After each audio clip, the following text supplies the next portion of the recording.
The secret of society. Secret means beyond the range of common knowledge.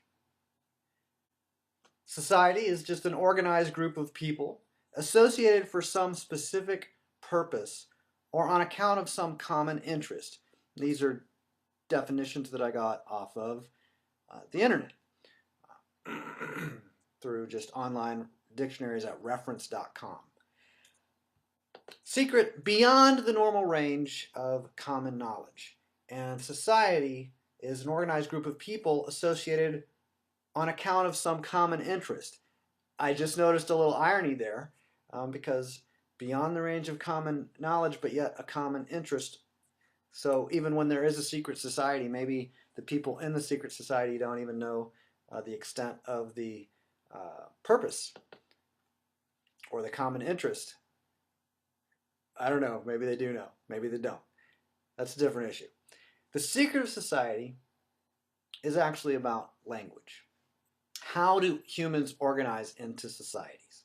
Societies organize through language. You can't really have one society as distinct from another without language, without distinctions in how the different groups use language. In different subcultures, people will use terminology that might be used by another subculture, but they'll mean something different.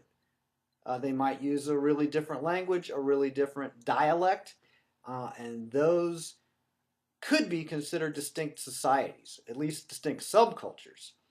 Um, and when we say society, a lot of times people might think that I mean something like a particular jurisdiction of a particular political organization, like the European Union is a society, or Germany is a society, or something like that. So society could be much more specific, much smaller group of people than an entire nation of several million, of course, um, especially in regard to a secret society. So society is organized through language. It's no secret that the huge advantage of that humans have over other species is language. While opposable thumbs are distinct, they are not unique to Homo sapiens. There are other creatures who have, there are other species in evolution, Homo erectus, Homo, I don't know, the Neanderthals, and various other creatures that are identified in archaeology, uh, and they're not actually Homo sapiens. They're predecessors of Homo sapiens. That's the standard model. So opposable thumbs have been around for a while, but language hasn't been around quite as long as opposable thumbs, apparently. So when humans developed language, they developed a new capacity to organize societies, specific groups as distinct from other groups of humans. And that language development also allowed for the transmitting of learning from one generation to the next. Really advanced learning for a 5-year-old or a 15-year-old. Think about the average 8-year-old today in North America. The average 8-year-old has more knowledge and uh, capacity to produce results than the average adult human 10,000 years ago, or 500,000 years ago, or maybe even like 80 years ago. And the amount of information that a pretty young person in our society may be exposed to, and all the technology and all the resources that we have, it's pretty distinct amongst human history. Um, that is available because of language. Language allows for the transmission of learning, and science and um, technology, culture, society. They're all founded on language. So a language allowed for an entirely new possibility, the keeping of secrets. There was no secrecy per se until language. So not only is language an amazing development in biology, but it's also the foundation of secrets. Since learning and technology could be easily transmitted through language, the importance of language rose along with other technological advances. So science is so valuable along with language being valuable. Language's value is increased along with the development of technology and science and so forth, because language is part of that whole process from the beginning. Language allowed for information to be selectively transmitted, which created the possibility of sharing with a wide audience or an exclusive audience, as in only secrets, only sharing secrets. So information could be selectively transmitted through language, as distinct from, when you uh, have a fire and you use the fire to burn something or to hunt or whatever. Anybody who sees that sees fire. But language, you have to be initiated into that language. You have to be trained over a long period of time to learn a new language and to understand what's being, uh, spoken. And then somebody has to be, close to you, or if they're writing, whatever. But they have to, you know, present information in a way that actually transfers the useful information. And that's not the easiest thing to do. It's possible to have secrets because of language.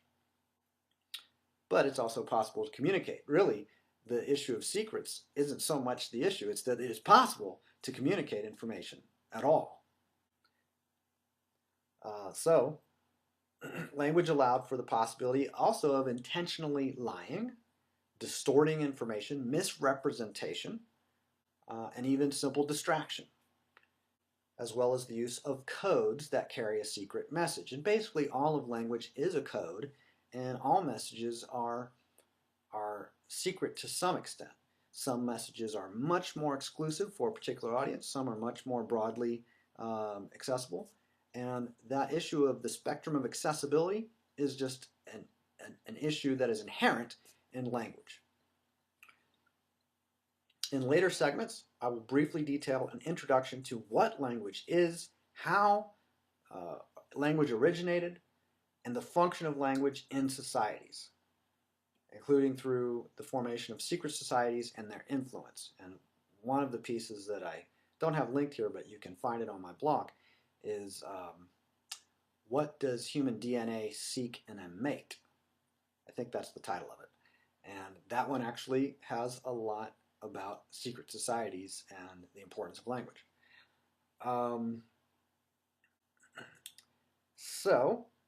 Briefly, the link down there to an introduction to language, that's going to cover more detail of what I'm about to say here. When a new society or association forms, it may be publicized or it may not. To whatever extent is publicized or not is how secret or open it is. The only issue of something being secret is because it can be publicized. How? Through language. There's no requirement that any particular communication be especially public, or any particular association of people or society be especially, publicized. The idea that secret societies are special is actually backwards. Societies begin as exclusive or secret things, and then over time become publicly recognized.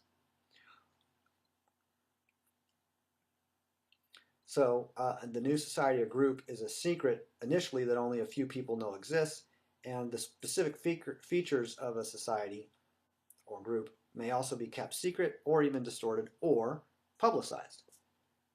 While that can change over time in terms of how much is publicized about a particular group, some secrets can last decades, some can last centuries, some even longer. So that's just an introduction. Give us a whole different framework on secret societies. A lot of times people present this with the background of there should be no such thing as secret societies.